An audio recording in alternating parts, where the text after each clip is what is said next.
Hello and welcome to No Icing, Season 2, Episode 2. Episode 32. And I have two special guests. So the number 2 is popping up today. Let me bring up my co-host, Rory Penland. And I don't know, I think my special guest may be able to explain to me why the number 2 is popping up for this episode. Is there something behind it? I don't know. Hi. I got no idea. Number 2? No idea. I just noticed it. Okay. I noticed that the number 2 is just coming up over and over today. Numerology. Yeah, I'm learning. So let me bring up my special guest. Stephanie Wells is Stephanie Aramis Wells. She's a celebrity stylist, celebrity jewelry stylist. She's a jewelry designer.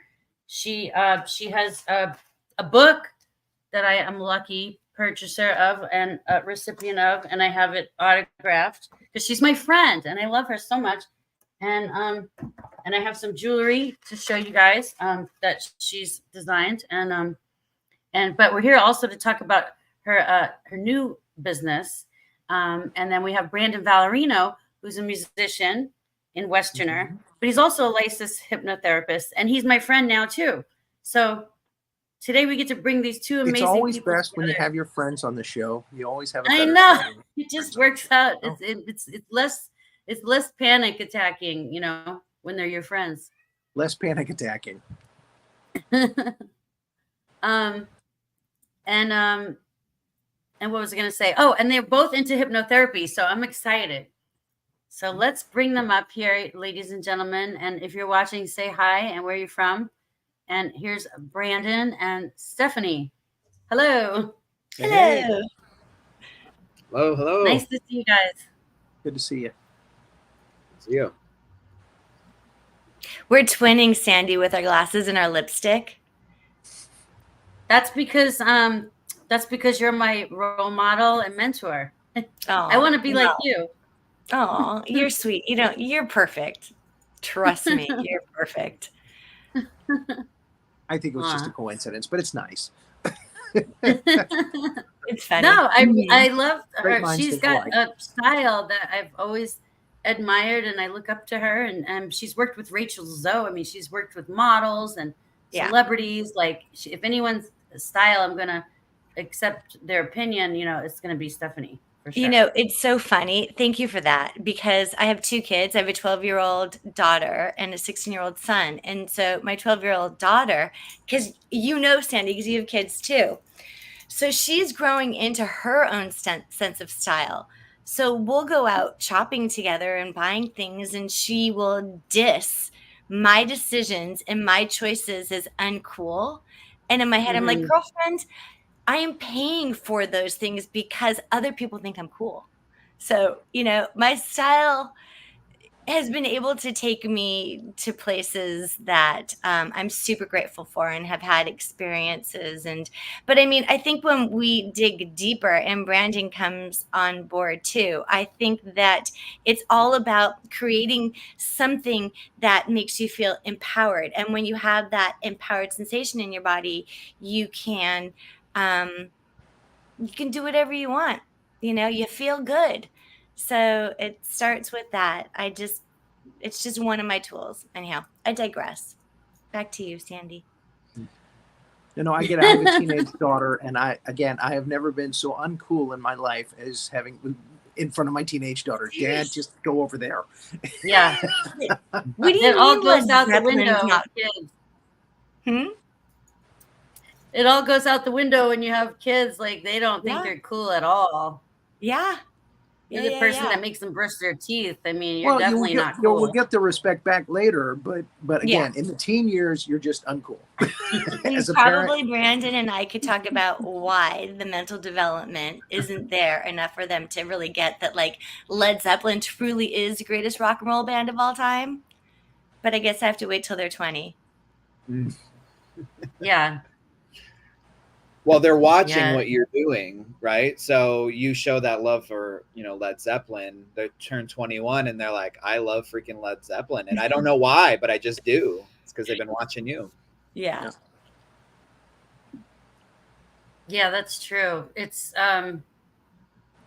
when my parents used to listen, my mom would, vacuum, clean the house, and listen to, the Beatles on vinyl, and um, so I just, even though at the time I was like, there goes my mom again, listening to the same album again in the house while she's cleaning again, and it's like wah wah for me as a kid. But now, like, I love the Beatles. Like, Yeah. it's you end up becoming your parents at some point, right? And today, wait, speaking of parents, is it today a Jewish holiday, Stephanie? It is. That's why I got to bail out a little early. We're celebrating Sukkot, which is, Okay. yeah, it's a holiday of when the Jews were in the desert and they built a temporary shelter out of like palm leaves and whatever. And so um, it's a holiday where we kind of rejoice in feeling safe and empowered, and we eat specific foods and we have these rituals, and it's really fun. It's a really fun holiday. So I'll be going What to do a you have sukkah planned? tonight. Pardon?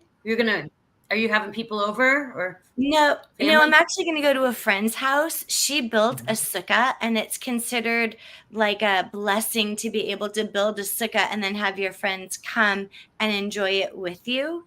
So she's having a potluck, and I'm the mom that's going to pick up cookies from Bonds on the way there.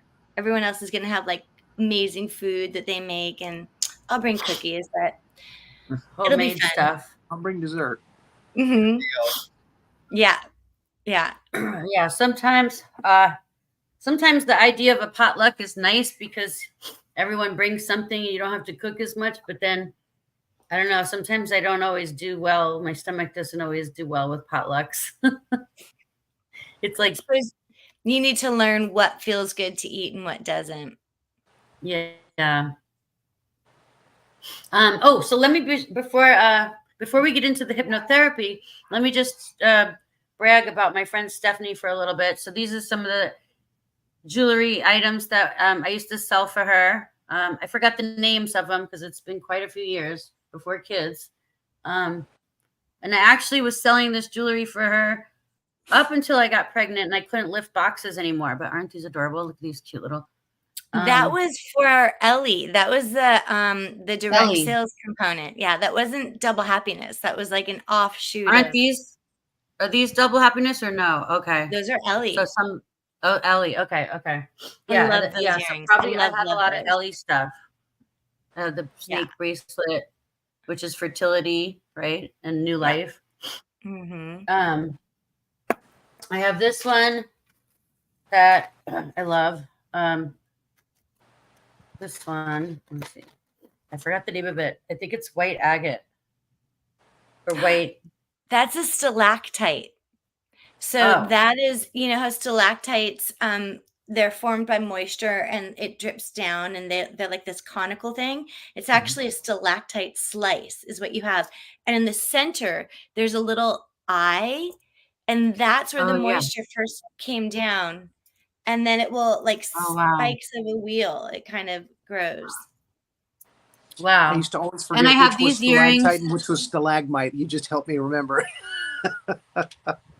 Stalagmites come up out of the ground. Yeah. Mm-hmm. Those are double happiness. And this, my favorite. Wow. Do you know how much I wore this? And everywhere I wear this, I get compliments from everywhere I go. It doesn't matter where I go. I always get compliments when I wear this. And I'm like, yep, my friend Stephanie designed it and makes it. It's handmade. It helps that you've got a pretty cute style and like a good vibe. And, it's a package deal. It's not just the jewelry. Oh, thank you. Mm-hmm. And then this book I love teaches anybody who it's a 101 on how to make jewelry if you ever want to design and style your own, become your own jewelry designer. And it's everything on what tools to buy, just everything you would need to know. Everything, what kind of chains and things, all the things you would need to buy for earrings, bracelets, clasps, jewelry, everything. And then also do you have any like things in here? Oh, and also Stephanie's been on magazines about, most powerful women, right? Is it Yeah. entrepreneurial Losing time. women, San Diego magazine, Yeah. right? Yeah. I was voted one of the 10 most important people to watch in San Diego. That book came out in 2010. It was the number 8 best-selling craft book by Random House. Look, I've had an amazing career. I'm 55 now. I like Brandon, have really enjoyed learning about how the brain works, because now I can really understand a little bit about how I work. And I love to work. I probably pull 14-hour days, and I love it. So whatever, I've had a great career. I've worked my butt off to get there, and gratitude, universe. That's all I have to say. But you also have confidence too. Like you worked on Wall Street. Like you just have a confidence that I think a lot of women admire. Thank you. I'm not afraid to fail, and I attribute that to my parents. I think that I have always felt innately safe, and so I have put myself out there. I'm like, what my new thing with scented car jewelry? Like, it doesn't exist. And I'm putting it out there. You have and show us. Do you have a sample? I do. And then I want to segue into Brandon, because Okay. Brandon, this is kind of up your alley. So let me just start off by saying I've been a jewelry designer for 20 something years. I've had a great career. Like, I've gotten to know Oprah and Rachel Ray. I've designed for all of them, Beyonce. Like, it's been freaking amazing. Who am I? I don't know. But I fell in love with the brain about 8 years ago, maybe 9 years ago, because I was having challenges at home with one of my children. And thank you, Jonathan Duncan. That is a great life lesson. And I didn't want to spend 100 years in talk therapy with him. Didn't want to spend the money, didn't have the time, didn't have the patience. And so I decided I was going to go to the root of everything, which is the brain, right? So brain and like the nervous system. So I started to learn, started with neurolinguistic programming, which is language and tonality. I know, Brandon, we're probably like besties after the show. Cadence, all that stuff. And then ultimately I got into, I was hypnotherapy, but I'm really like a wannabe neuroscientist. Like, if Andrew Huberman is listening to this podcast, I'm single now and I love you, because he turned me on. He turned me on to neuroscience. So I have like all this weird information in my brain, and I'm constantly like creating new things in my mind. And so my new company is a synthesis of my two passions: jewelry design, which, as you mentioned so sweetly, Sandy, I've been doing for 25 years. I've designed for Anthropologie, Free People, Nordstrom's, like sold in over 500 stores worldwide, sold on TV, like had a great career. Really believe in and recognize how empowering it feels when you're wearing something that makes you feel good, or when you're wearing something and you receive compliments. There's an energetic transfer that takes place, and it builds you up from inside. And so I think that part of my destiny is really to empower people.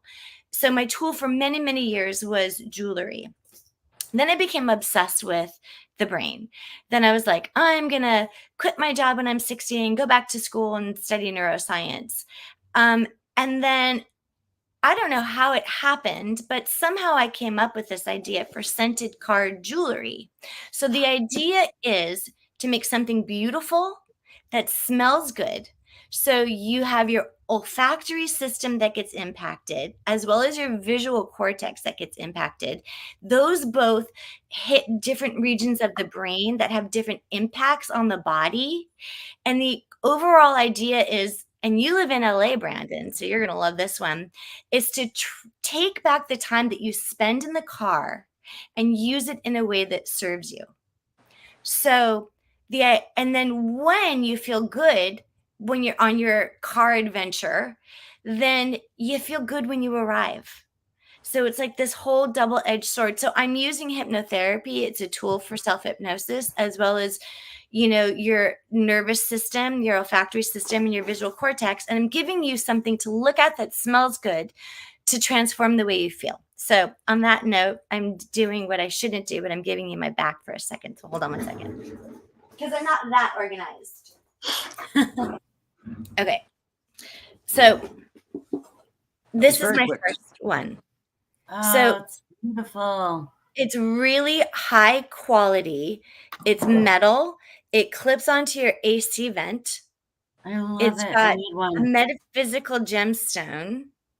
Wow. And it carries a scent. And these are scent cards. And they're all paraben free. They're phthalate free. They're SLES free. There's no endocrine disruptors whatsoever in our scents. They're specifically formulated to have physiological responses in the body. So, for example, this card that I just picked up, the scent is eucalyptus and spearmint. So Wow. eucalyptus, and spearmint, it has a calming effect on the body. It has a focusing effect. Like those mints tend to allow your brain to focus. So that's regardless of how you want to feel, that's how you're going to feel, because your olfactory system is the oldest system. It was developed before any other sense organ. Sandy D, love you, beautiful. You got a friend, Sandy. See that, Julie? I have lots of friends. I know you do. So anyhow, there's one. Here's another one. That's an agate stone. Oh, wow. Stones all have metaphysical powers to them. And like I'm a gold girl, but silver is Me too. Scamming out on the silver. So like. This is why I wanted you to meet her, Brandon, because I knew you guys would automatically be in sync. Yes. Look at that. I have a few thoughts on this. Yes. I love I'll let that. you Beautiful. show it. So I'm done. I mean, I have a million of them. Shuska.com. I'm done. I'm done talking. It's I shuska.com love if you're interested. I'm giving a $30 off coupon, friends and family. So if you go on to Shuska and you enter transform, the word transform, you'll get $30 off. Wow. Okay. Yeah. I don't want to forget this. Can't miss this. Oh, and also, I have to write things down, otherwise my brain won't remember. Oh, also, Brandon is my hypnotherapist. I know. He did hypnotherapy with me, and I still haven't smoked. I am good. I'm good. And so he I comes need to one of San those air Diego? fresheners. What? He comes to San Diego? He does Zoom. He does Zoom. Okay. So he does it. Yeah. Okay. Yeah. So that's convenient. Now I feel like now that I could smell, my smell is heightened or back to normal, I guess. So I could smell things again. I need that air freshener in my car so that I could be reminded as like a reward that I'm no longer a smoker. You know what I mean? Like I'm no longer a smoker. So like, I feel like your design and the whole thought behind it is like perfect for someone who's quit smoking.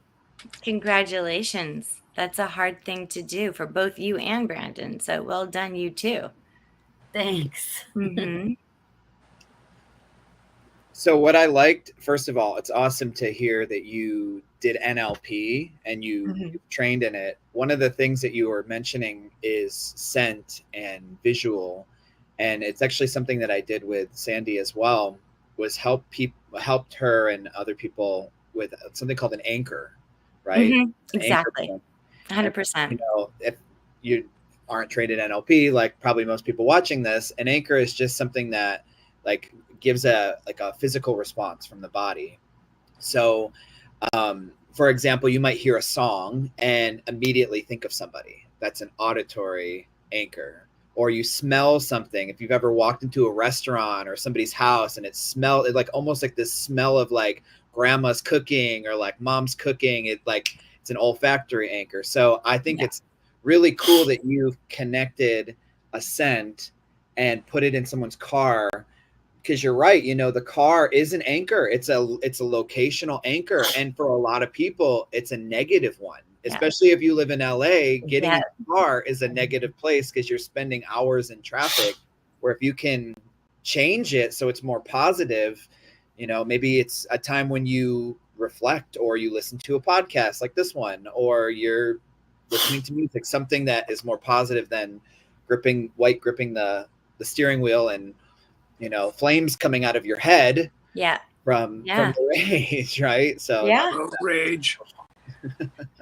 Yeah, well, I love that you brought up anchor, because I mean, when I first started this, most of my friends, like, their eyes roll back in the head. They're like, oh, she's talking narrow, blah, blah, again. Like, nobody cares, right? Until they need it. But so I had to dumb down kind of the way I presented and launched my business, because they're like, Brandon, I love people like you because I could talk freely and not feel like stupid. But the idea behind this is to have it be an anchor. So the scents last about 1 to 2 weeks because of the physical state of adaptation. So adaptation is your body's inability to smell a certain scent after a certain while. And why we do that is because our senses take up energy, and our number one function is to stay alive. So once your body has decided that that scent is not going to kill you and you can't eat it, it becomes irrelevant, right? So it goes away, adaptation. So you have an opportunity to use a variety of different scents. I've got 8 total, to amplify your awareness. And it 100% is an anchor. And I'm going to be doing YouTube videos, and I'm going to show how you can smell it, visualize it, think about what you want for yourself, and like, I want to get up early in the morning so I can exercise. How will I feel? I'll feel empowered. You go through this whole like anchoring process that I know you know about, and then you put it in your car. And then the minute you open your car door, you've created a neurological pathway in your body that's run by your unconscious mind. So your unconscious mind is going to be like, I know that smell. I'm going to feel this way. And it's like, that's how we operate. So it's 100% an anchor, Brandon. Yeah. Plus, everyone's going to like it in the car, too. When they get in your car, they're going to be like, hey, that's cool. Where'd you get that? They're going to be like, no one's seen it before. No one's. Exactly. People are going to like it for different reasons. Yeah. Yeah. Not everyone's going to want it. It's the same thing with my jewelry. You either get it or you don't. You know what I mean? Like, none of my friends wore my jewelry. None of my good friends, because they're like pearl earrings. You know what I mean? But those who are a little bit more on the like unique side and have their own sense of style, they're going to be the first ones to get involved with this, and then the others will fall in line. One of our users just asked if you ship to the UK. I do. I ship my jewelry to the UK, so I'm sure I could ship this to the UK. I just haven't yet. I literally am supposed to launch on the 26th of this month. And that's funny, whoever asked that. So my website is wonky, just straight up. It's a wonky website. It's not perfect. I don't care. You like it or you don't. My launch is the end of this month. Like, I'm a single mother of 2 kids. You like it or you don't. Huh? What'd you say? I'm laughing. You're so funny. Is it you like it or you don't? Whatever. Do I have one that can get kids into their car seats quicker? I'll have to. Could you imagine? Maybe bubblegum scent or candy scent. One of the viewers asked about coffee scent. Do you have anything that's coffee scented? Julie coffee is actually coffee. It's a very powerful scent, Julie. That's interesting that you asked, because I was looking into caffeine, because it's a fire. It's a motivator. I wanted to, and I may go back to it. I wanted to come up with non-traditional options that, because since our neural awakeners, and I wanted to come up with non-traditional options so that it really is something different for you. And sand fire, so I can get the same effect. As much as I love the smell of a cup of coffee, I needed to add a little bit of a hippie vibe to it.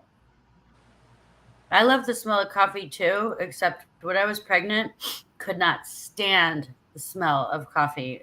Both times when I was pregnant. I don't know why, but normally I love the smell of a good coffee shop. I love the smell of coffee. Hormones. Yeah, hormones. So Exactly. Brandon, why did you get into hypnotherapy? Yeah, really great question. So number one, I got into it first off because I was doing sales at the time and I was trying to improve my confidence with sales. Yeah. So I had heard from several folks, NLP, hypnosis, really good for that. And then after I, had it experience with me, I wanted to learn how to do it. I was like, this is really powerful.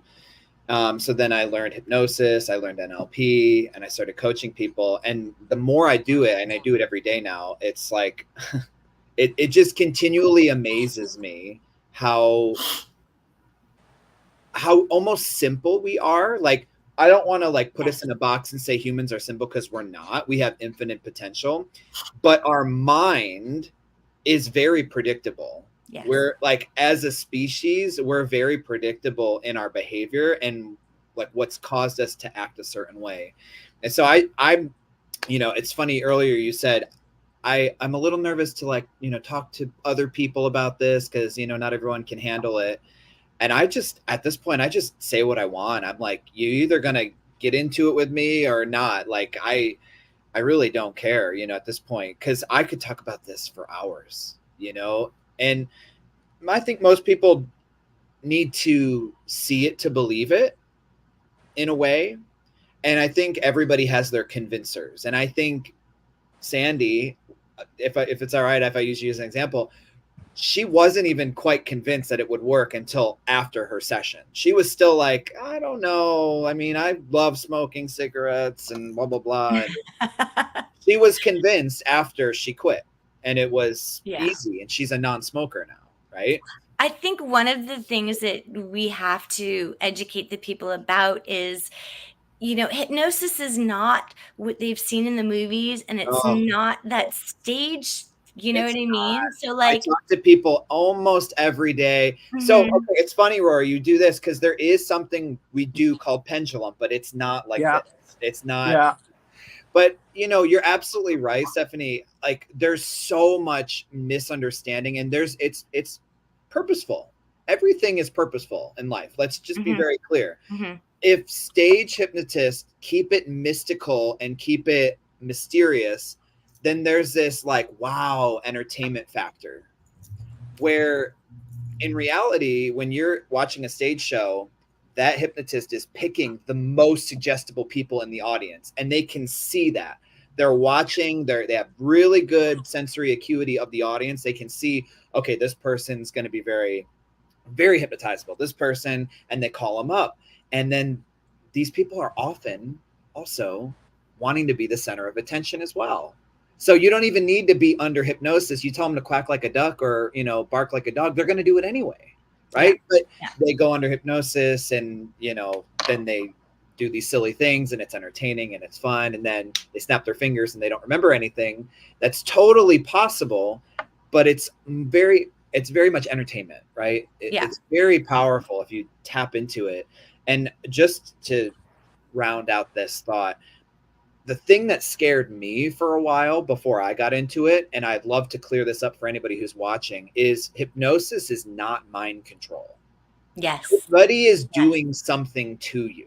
Yes. So it looks like that in a stage show, or, when they're doing this Hollywood stuff, it looks like they're mind controlled, but it's not. It's all hypnosis is self-hypnosis, and you're just giving a suggestion. Yes. So that person must accept it. If you're in hypnosis, you're deep in trance, and I say, like, you're almost like asleep, you're very relaxed, right? And I say, Stephanie, at the end of this, I'm gonna snap my fingers and you're gonna go rob a bank and give me $1 million. You would snap out of trance immediately. Yeah. Because that goes against your morals and beliefs. Yeah. You would not do that. We have something in our brain called the critical faculty, which is like a firewall, and it stops it. It stops it. It's like, nope, that's against my values, and it won't let you do it. So just, anybody who's watching, who's thinking about doing hypnosis, that's a really big thing. I've noticed a big theme. People are afraid because they think it's like going to go in there and mess you up and implant things. It's not possible. You have to accept everything, as the patient, basically. 100%. One of the things that I love about hypnosis is actually how much control over how it's a tool for control over our own minds. So, Sandy, you're like, you're not afraid. Well, I am afraid, but I spend time at night during my meditation visualizing success and how that will feel in the midst of, like, I've had the worst 7 years. I don't even need to go into what I've been through, but suffice to say that, like, it's not even normal what I've gone through. And the only reason why I've been able to come out a non-alcoholic is because I practice positive visualization. So Brandon, you're right. People don't realize how much control they have over their brain. And to go to someone like you, because I do it for, like, friends and family, but I'm not a hypnotherapist. I'm just obsessed with learning. But to go to someone like you, not only are they going to have a transformative experience, but they're going to come away with tools so they can continue to transform on their own. Yes. And that's life-giving, right? That's like Yes. the source. Absolutely. I think, two things need to happen. Number one, you need to be open to, you have to have an open mind, open heart, right? Pun intended. Yeah, literally, you do. If you're closed off, then, yeah, you wouldn't even think of it. And the other thing is just, we use this a lot. You have to be at cause for yourself. I think a lot of people seek out therapies, and they think even hypnosis in a sense, because they want something done to them. Hey, go fix my problem. Go, yeah, snap your fingers, fix my problems, make me rich, make me all this stuff, right? Mm-hmm. And I know it seems silly, but I talk to people every day that want this. And here's the thing to remember. Hypnosis is a very powerful tool. It will completely up your mindset. You will feel confident. You won't feel fear. You'll go towards it. You'll take the action. But that's just it. It's only one part of the equation. Mm-hmm. When you're trying to achieve a goal, there's a mindset, there's a skill set, and there's an action set. And what hypnosis does is deals with the mindset. Let's get your mindset right. But, if you're a business owner, like you create jewelry, do you have the skills? Do you know how to do it? And then action, are you taking the action? Are you actually making the jewelry? Yeah. Or are you sitting scrolling Facebook or TikTok, right? I don't know. Right. But those three things need to be there. And most people think that hypnosis will fix all three. And it doesn't. Hypnosis is a great tool for the mindset so that you feel confident, feel consistent, and wanting to take that action instead of getting stuck in your head or freezing up, Yeah. No, I agree. And one of the question. Sorry, go ahead. I was just reading the question. Oh, go ahead and answer it if you want. So there's a lot of questions popping up in the comments, but I wanted to say too, if I might add real quick, some people say, oh, well, how much does it cost? Well, I could never afford that, but for me, for example, and it could be drinking, could be smoking, could be your fear, someone who has a fear of driving. It could be someone who, wants to reach the top, but they're afraid that, they might have something mentally blocking them from reaching that level of success. But so So we've had that question, right, Brandon? I'm sure you get the question all the time. Some people say, well, I don't know if I can afford hypnotherapy, but then you answer like, well, how can you afford not to? Because Yeah. for me, I've already made the money back. I've made that money back by You've not buying saved it. Mm-hmm. cigarettes. Yeah. Now as time goes on, I'm actually making money. I'm saving money. So, the same thing. If you have a fear of driving and that driving fear is keeping you from getting a better job where you can make more money, or get your kids into a better school, or whatever that fear that mentally blocking you, you're going to make that money back. Like, so it's just a I matter think if you most really want people, I agree. I think most people make a change because they're either divinely inspired or they hit rock bottom. That's when people decide they need to do something about it. And that's unfortunate, but that's how we are as humans. So if somebody's at rock bottom, they'll take that action. But when I even talked to somebody like 4 days ago. The guy, I won't mention a name, but he told me he spends $70 every 3 days. He buys a carton of cigarettes every 3 days, $70. So just on average, about $700 a month just on cigarettes for him and his wife. Now, he asked me what the price is, and I said it's $500. And anybody who's watching this, if you're like, oh my God, $500, you should want to help people. You should do it for free. That's BS. That is complete BS. I don't come to your job and say you should do it for free. All right. So just get that out of your head. If anybody's watching that. All right. But here's the thing.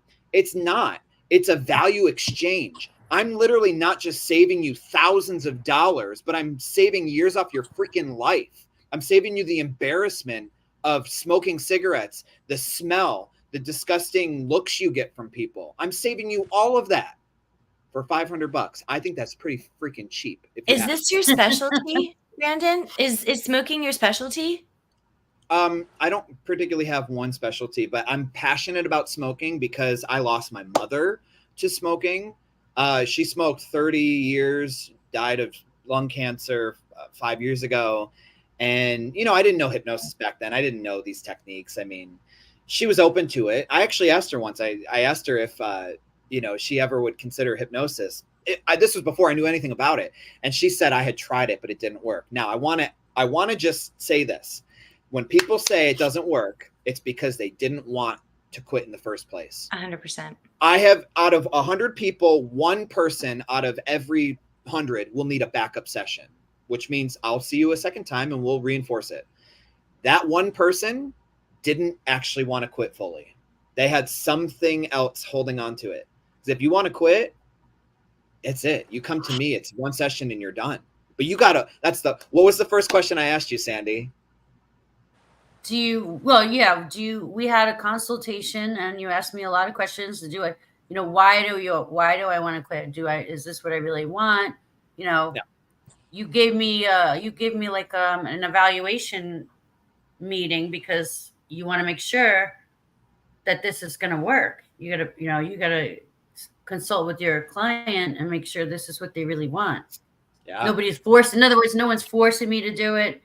I'm not doing it out of guilt. I'm doing it because this is something that I truly want for myself. Yes. And that must be there. If that's not there, I say, call me when you're ready. Because believe me, I've been guilted by family members. I've been guilted by everyone in my family.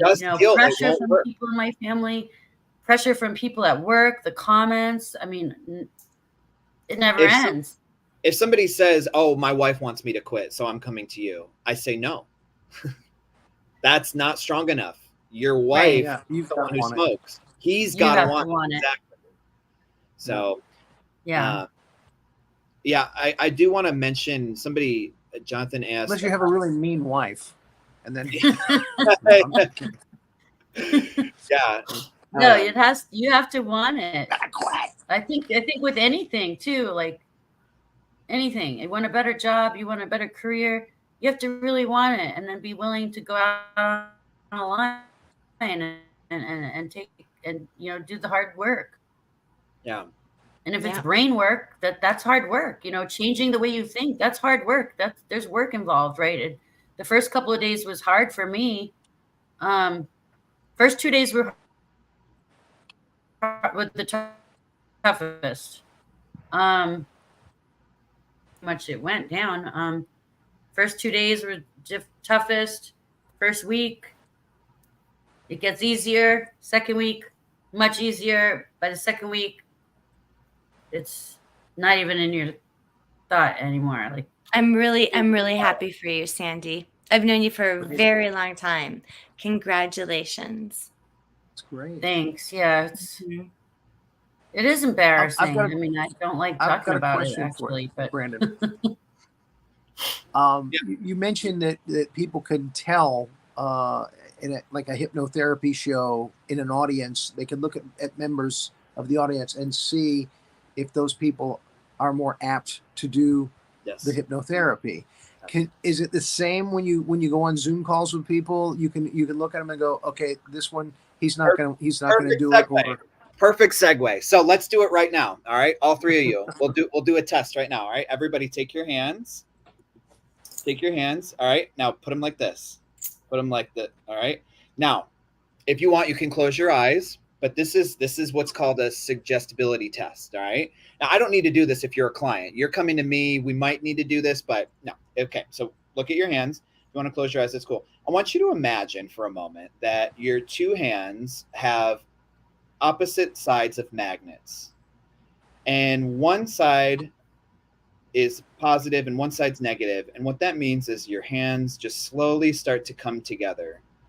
They slowly come together. Now, I know there's not actual magnets in your hands, but just imagine that there are.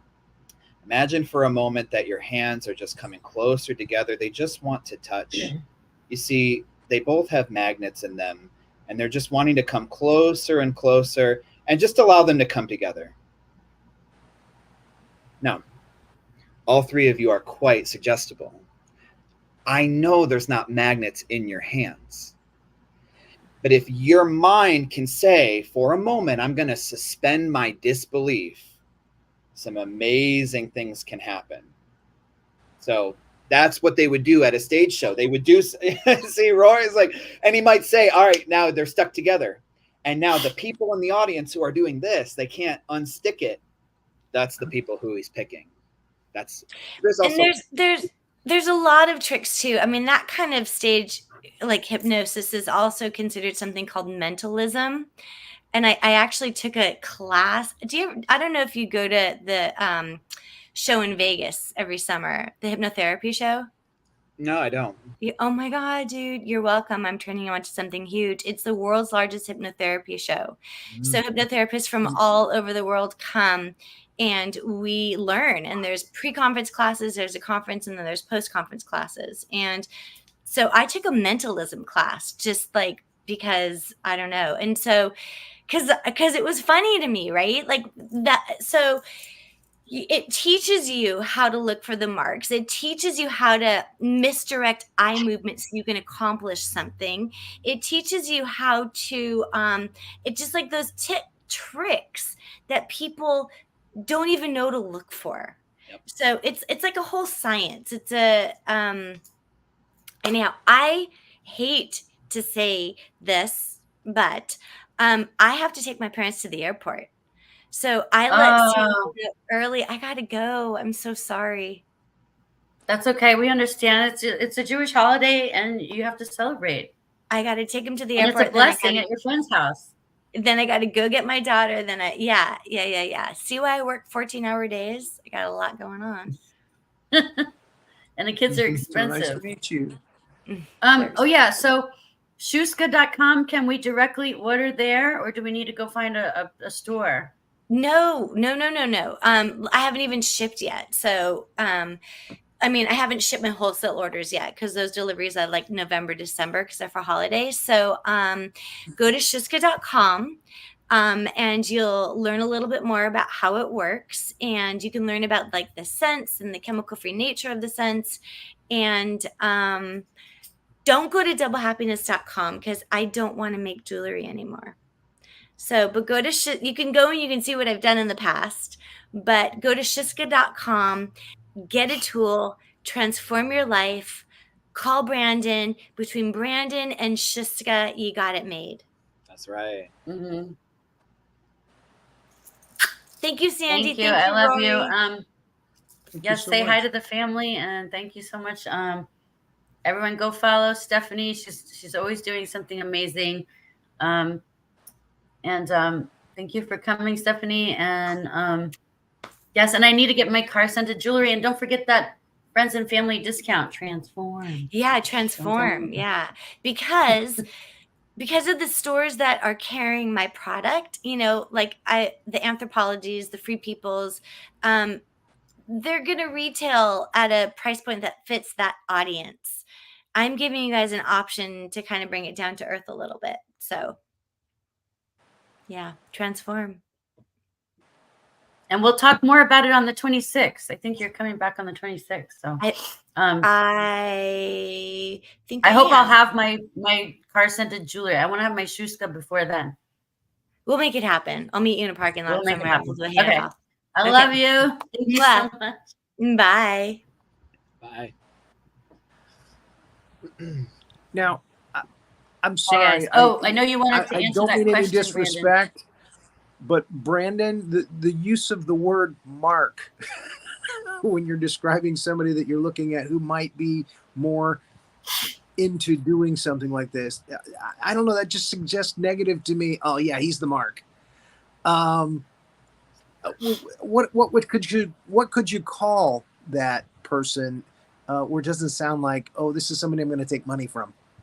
Because again, on the street, they look for a mark. They look for somebody who could be, this is in movies and TV, but again, it kind of has a negative connotation to me when you say that, when somebody says that.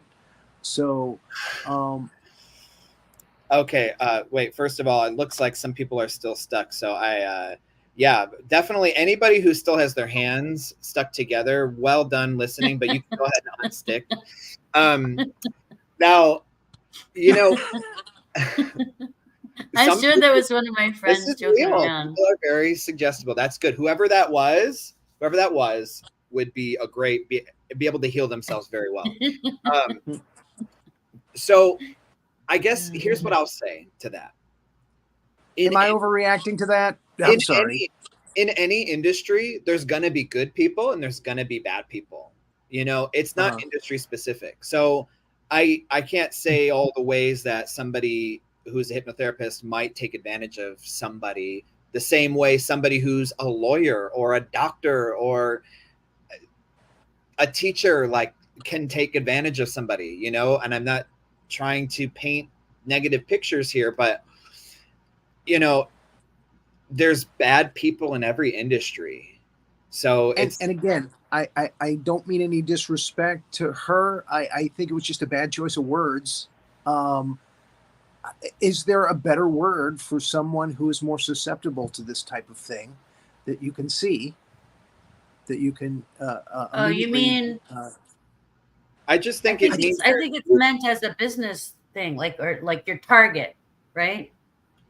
Yeah, I mean, and again, it might just be me overreacting because I don't know this business very well. Maybe you do call those people a mark.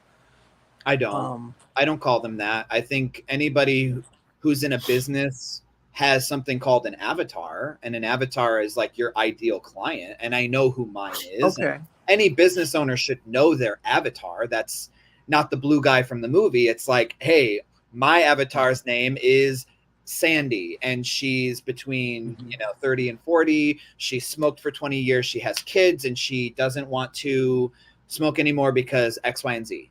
That's my avatar, for example. It's not mine. I'm just sharing an example, right?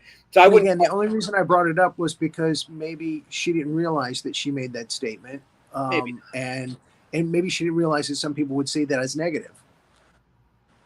Yeah. Or it could be from a seminar to help that her she out went by finding to. another word that sounds better.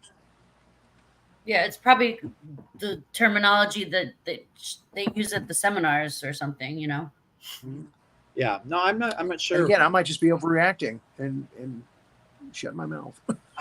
No, I mean, I've never heard it. I think it's what I'll say is some people are more suggestible than others, and it's really easy to be able to tell that when what you're looking for, right? And for stage hypnosis, they're looking for a certain type of person, somebody who's very suggestible, who will be silly, be goofy, because it's the whole point is for entertainment. But when you come in and you do it for the actual therapy part, the most important thing with your client is rapport. You know, we've all heard this term rapport. You know, it's liking each other, having a sort of affinity for each other, right? That you like each other. That must be there. There must be a level of trust as well. You know, the patient must trust the therapist, or else they're not going to open up fully. They're not going to trust the process. You know, they're going to get subpar results. You know, Sandy and I, we talked for a couple hours, you know, and then the session was about an hour and a half. I mean, we were on Zoom for like 3 hours, just because it's really important for me that, you know, you feel good, you've got good rapport. Any questions you have, any fears or anything, it's completely addressed, because you really shouldn't do hypnosis if there's any fear. So yeah, I I always was wondering. I thought at first maybe like I'm gonna fall asleep or be like, I didn't know if I was gonna be awake or asleep, but then you explained everything to me. So yeah. We do. So somebody who's more susceptible to that you can see that they're more susceptible to that, is an avatar. That sounds better. I think just any business owner has their own target avatar. It's the people they go for, right? And they have different types of people, you know, like my person. Yeah, your target audience. That's what you say in business. Yeah, just with anybody, you have a target person or group of people that you go for, right? If you're, you know, let's say you're a queer artist, you might not be going for, you know, the guys in Kansas who drink the Miller Lite and shoot guns. I don't know. That might not be your target audience, for example, right? Yeah. Just as somebody who voted for Donald Trump over at the NRA convention. Yeah, you get what I'm saying. So everybody has their audience. But what I was did you want to touch base on that question from earlier? I can pull it up. Yeah, I do. I think it was this one. Yeah, you know, look, every faith is different. Every set of beliefs is slightly different, and there's different regions within each like religion, right? There's different sects, sects, sects, right? There's different groups. So there's many interpretations of even the same religion. We know this, right? What I can say is this: there are going to be some people who think anything outside of what is written directly in that book is worshiping the devil or is evil. And that's okay. Like, my job is not here to convince everybody. But here's what I will say in a general sense. We all, no matter what religion, still have free will. And that free will allows us to go make choices like smoke cigarettes, drink alcohol. We also have the free will to stop smoking and stop drinking and exercise. So in my mind, when you say hypnotherapy is something that like could be considered like devilish or something like that, you know, in regards to religion, then you must also look at traditional psychotherapy, because it's doing almost the same sort of, it's going for the same sort of outcome, but it's just going about it a little bit differently. And traditionally in our country, in our society, psychotherapy, where you sit one-on-one with a therapist, that's okay. That's acceptable. And even certain terms have different connotations with people. That's why if I'm talking to somebody who's very traditional, I'm not going to say hypnosis. I'm not going to say I'm a hypnotist. Hypnotherapy has a different representation for that person. Therapy, you know, it's okay. It's institutionalized therapy. This has been around. Okay, this isn't devil worship, right? So all I would say to anybody who's wondering about hypnosis and wanting to do it, it's a good thing to wonder. Keep wondering. Ask the questions. Reach out to me if you have a question. I'm happy to answer further. But we all have free will. And, you know, we all have the responsibility to, you know, live life as best as we can. We can take that power in our hands. I think that some people think that God, religion, insurance, or the government is going to come and save them. And that's just not true. take the power in your own hands. You can save yourself. You can help yourself. And now that may be triggering for some people, but that's the truth. Well, yeah, and I think in any religion, your higher power always, if it's God or whatever your higher power is, I think that any religion, your higher power wants you to be the best you can be. Yes. Right?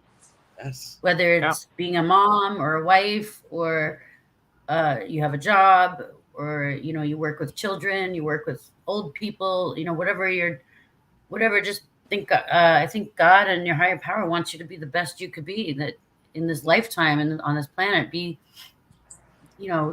serve others as the best way you can. And if you have fears and things that you need to mentally conquer, then you're helping me.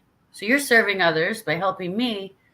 And then I'm serving others because I'm doing something for myself that's going to make me a better person for everyone who's around me. So that's how I look at it. I mean, if you want to get religion involved, look at all the history of what they did to developmentally disabled people back in the 60s and 70s, 50s. They did electric shock treatment on people that had developmental disabilities back in the day, and they were very religious people. So, some of that stuff was done by the nuns. So, I just, if you look at history, I think everything's changed. Thank God we've evolved and changed. Yeah. So, I appreciate that. And I think that when you have that thought of you're just constantly just trying to better yourself, just try to, do what you can to live in a happy state, be a good person, be good to others, love yourself, love others. I don't think that's tied to any certain religion. That's just being human. I don't know. Yeah, exactly. So asking for courage, that's good. You can ask for courage. You can ask for strength. That's great. And oh yeah, I prayed before the hypnotherapy and after the hypnotherapy. I prayed to God to give me the strength. Help me, give me the strength, give me the willpower, give me the strength. Yeah. So I think all those things combined, if you believe in prayer. I'm a person. I'm seeing the scene at the end of The Wizard of Oz now, where the lion gets his courage by getting a testimonial. Yeah, exactly. You gotta want it. Yes. So, but yeah. The mind. Was there another question? He just typed another one. Yeah. Mind. Okay. Let me just clear something up with you guys then, because there's this idea that hypnosis is this mystical thing that only happens with a hypnotherapist. Let's delete that, everybody. We go in hypnosis several times in our life, several times today, probably. Hypnosis is a state of trance. We go into it naturally before we go to sleep. When we wake up, if we're stuck in traffic, we realize we're there. We've been in our car for an hour. We didn't know. We're reading a book. We're watching a movie. We get sucked in anytime we have any loss of time. This is a state of trance. It's technically hypnosis. Now, why I say that is because another thing that is hypnosis is when a authority figure to you says something to you and you accept it. That is hypnosis. So when somebody says mind altering, what does that even mean? If a teacher, and this happens all the time, I talk to a lot of people, when I talk to somebody and they tell me they had the belief that they were stupid since 8th grade. And I say, when did you decide that? Their teacher had told them they were stupid because they didn't understand math. That teacher did hypnosis. That's mind altering. Or you go gaslighting. Yes, that's hypnosis. Or look, and our parents did the best. That's a terrible teacher. The parents do the best they can with the resources they have, but no one's perfect. Everybody's human. You might have said even to your own kid, can you please be quiet? I'm trying to concentrate. As a child, they may have interpreted that as I shouldn't talk. No one wants to hear my voice. You didn't intend it, but that's hypnosis. You're in a state of authority and you say something to somebody else and they accept that suggestion. That's hypnosis. So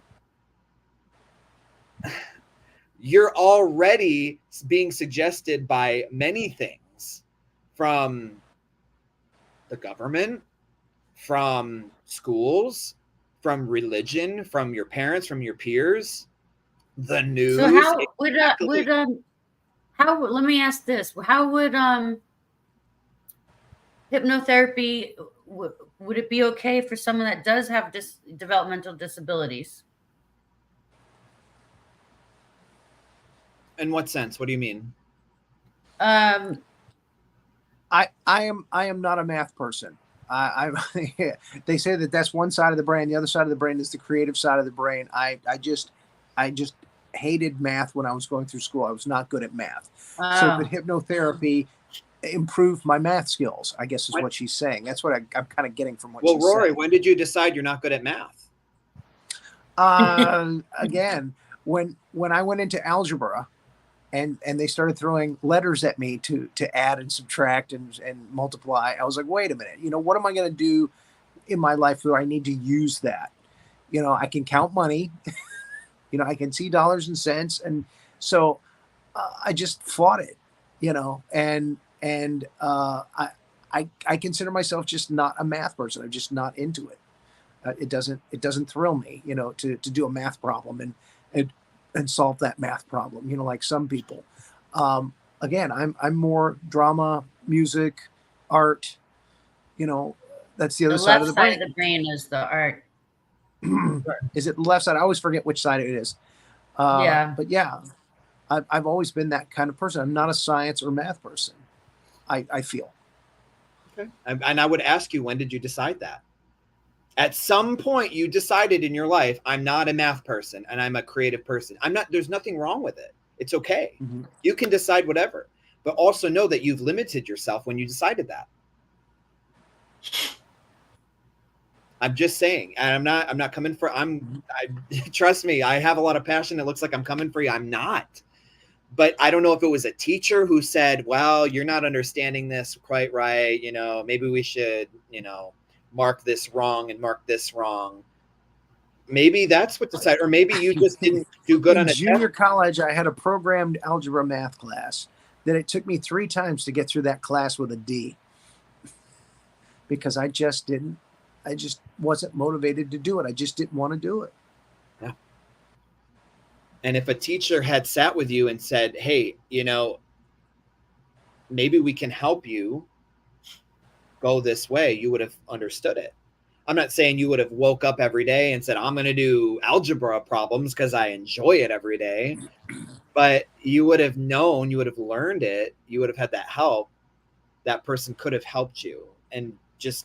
So the answer to Sandy's question was yes, hypnotherapy could have helped me to be better at math. And it still can if you want, if you want to be better at math or enjoy math or enjoy reading or science or whatever, there's just, we all make or even like a fear of something. If you're afraid of heights, a fear of drowning, a fear of driving.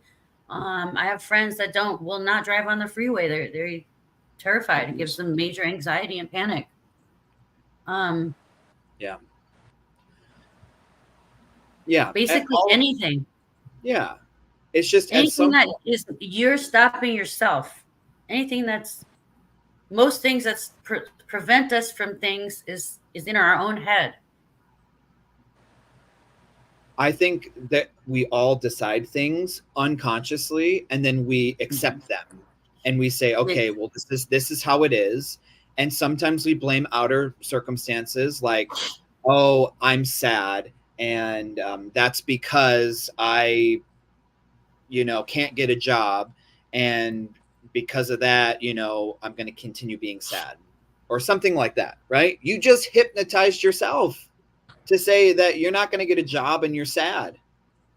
Right. And what happens when you believe you're sad and you can't get a job? Well, you're probably not going to be able to date. You're probably not going to take good care of your body. You're going to distract yourself with more negative things, more news or video games, whatever. And just please, everybody, please don't take this out of context. Nothing is bad. Nothing is innately bad. Video games, news, it doesn't. I'm just saying there's a cycle here, right? There is a cycle of like, if you decide something, you are essentially hypnotizing yourself. Let me give you an example. When I was younger, I came out to my mother as being queer. And she told me I didn't want to hear it. She told me I didn't want to hear it. She almost made me walk home in a storm. It was snowing. And I said, I'm just kidding. I'm just kidding. And from that moment on, that was 13, until just a couple years ago, I was very shy. I would have never came on a program like this and talked to people openly about myself, or go on stages like I do and talk to people. I decided at 13 that nobody wants to hear my voice. Nobody wants to know who I am and know the true me. I decided that. Sure, there were external circumstances, and I can go through the rest of my life and say, well, my mom was a homophobe and she hated me and blah, blah, blah. I could live in that story, or I could rewrite it and say, you know what? She did the best she could with the resources she had. I do have a voice. People love me for me, and I don't give a fuck. Sorry, Facebook. I don't care who doesn't like me for me. If you don't like me for me, fine. All good. There's lots of people in the world. But I had to undo that decision. I almost hypnotized myself. Does that make sense? So yeah. When people say like, you know, I am this way, or that's just how it is. When did you decide that? Ask yourself that question. When did you decide that? TED Talk over. So is it safe for someone, say that someone has severe depression or bipolar disorder, or what do you call it? Manic depressive, or schizophrenia? Will it work with all types of people? So there's a number of modalities that we can use. Hypnosis is one. Another one that I love to use is called timeline therapy, and it comes from NLP. So Stephanie would appreciate it. And NLP, timeline therapy, is you can actually go back into the past of your life, or, you know, past lives or genealogy. We don't judge people for wherever they go, and release negative emotions of sadness, anger, fear, hurt, guilt, shame. Release those from your life. And you can also go into the future of your timeline. This is where more advanced goal setting can happen. But, you know, for people who have depression, who have these dis-eases, and look, again, I'm going to probably trigger some people here, okay? When people have dis-eases, like schizophrenia, bipolar, these things, they are literally dis-eases. Your mind, your emotional state is uneasy. It's at dis-ease, and it's created. And when you can undo the emotional damage from this, you can release the dis-ease. A really good friend of mine who I work with now, he a year ago was diagnosed with cancer, stage 4, less than a year to live. Not only did that guy lose over 120 pounds with hypnosis, but he went in for blood work 2 weeks ago, and they told him he has the blood work of a 40-year-old and he's completely cancer-free. Like, it's not even detected in his system. Wow. So I can't claim to cure people, but like, there's too many instances of people using the mind to heal themselves. Yeah. When people say, oh, I have depression, I have anxiety. Okay. Do you want to get rid of that? Do you want to live with that? I had anxiety too. I had such bad anxiety 5 years ago when my mom died that I couldn't even leave the house. If I left the house, I would actually have such a severe panic attack that my whole body would seize. And it happened once while I was at the gym. I was lifting and I fell to the ground, couldn't move a muscle. EMTs had to come revive me. They said, oh, you didn't eat enough today. That was BS. I ate plenty, drank plenty of water. It was anxiety. I'm not saying these things aren't real. These things are very freaking real. Anxiety, depression, bipolar, they're all real. But it's because of the emotions that are stored up in our body It's stored up and it's created such dis-ease in us emotionally. So you can, in my opinion, just my opinion, you can alleviate that with hypnosis, with timeline therapy. There's a number of modalities we can use. Yes. And that's awesome. And That's probably you fascinating. could help me lose weight. Like I need to lose weight. Yeah, weight loss is probably that and smoking are probably the two most common hypnosis sessions. Wow. Yep. Yeah. Wow. So yeah, I'm a Well, little. I hope we reach some people. I hope someone in the audience that's watching the show will reach out to you and get the help, because it's so great to see that the work that you do can help people in their everyday lives, and like you helped me. So I hope everyone feel free to reach out to Brandon, and how's the best way for them to contact you, or what's your preference? Yeah, Facebook Messenger is just fine. It's okay. I'm on Facebook quite often, so you can reach out to me there. Happy to take a message. I check my requests pretty frequently as well, so you can friend me. You can send me a message. Let's have a chat. You see me in this like very fiery, passionate environment. I'm not normally like this, but when people ask me questions and I get going, and Rory, I just hope I hope I didn't offend you or anything like that with the math. Not at all. I get going, and I it's the Leo, it's the fire in me. I just get going. So, I'm very passionate about this. I do believe anybody can live to their full potential, and they can be better than they were yesterday. Believe it. Truly believe it. So I refuse to not believe it. But I'm very friendly, so please reach out. Happy to have a chat. If there's anything particular you want help with, yes, it's all very possible. And don't be afraid of like the money stuff. Like obviously we'll work it out. So I'll just say that.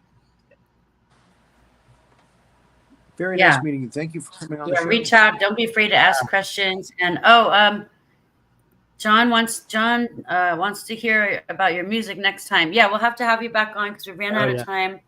Yeah. That's true. I don't know if Journeys is on right now. If Journeys is on, everyone be sure to go and watch Journeys. I gotta go take my daughter to dinner. Okay, yeah, okay. Thank you. We went over time. I apologize, guys. But thank you so much. I really hope we reached out to somebody today. I hope somebody got a good message, positive message from this, and you could truly help somebody that in our community, because I believe in it.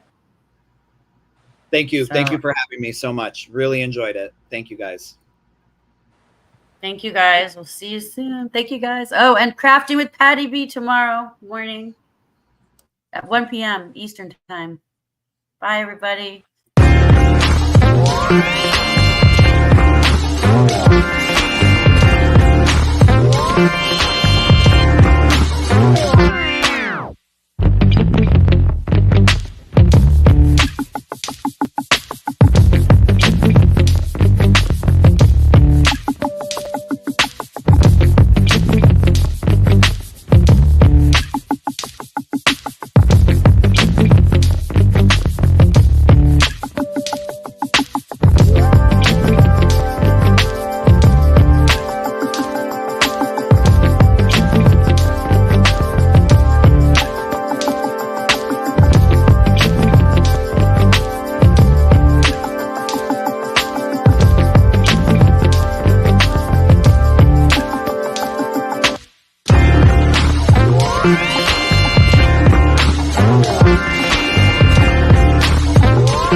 Did you know that thousands of Californians have retired in luxury on the beach in San Felipe, Baja California? Did you know that the future of green technology is happening now on the beach in Baja California? That you can own a beautiful sea view home for a fraction of what it would cost in the U.S.? Did you know that the cost of living is 1/4 the cost of what it is here?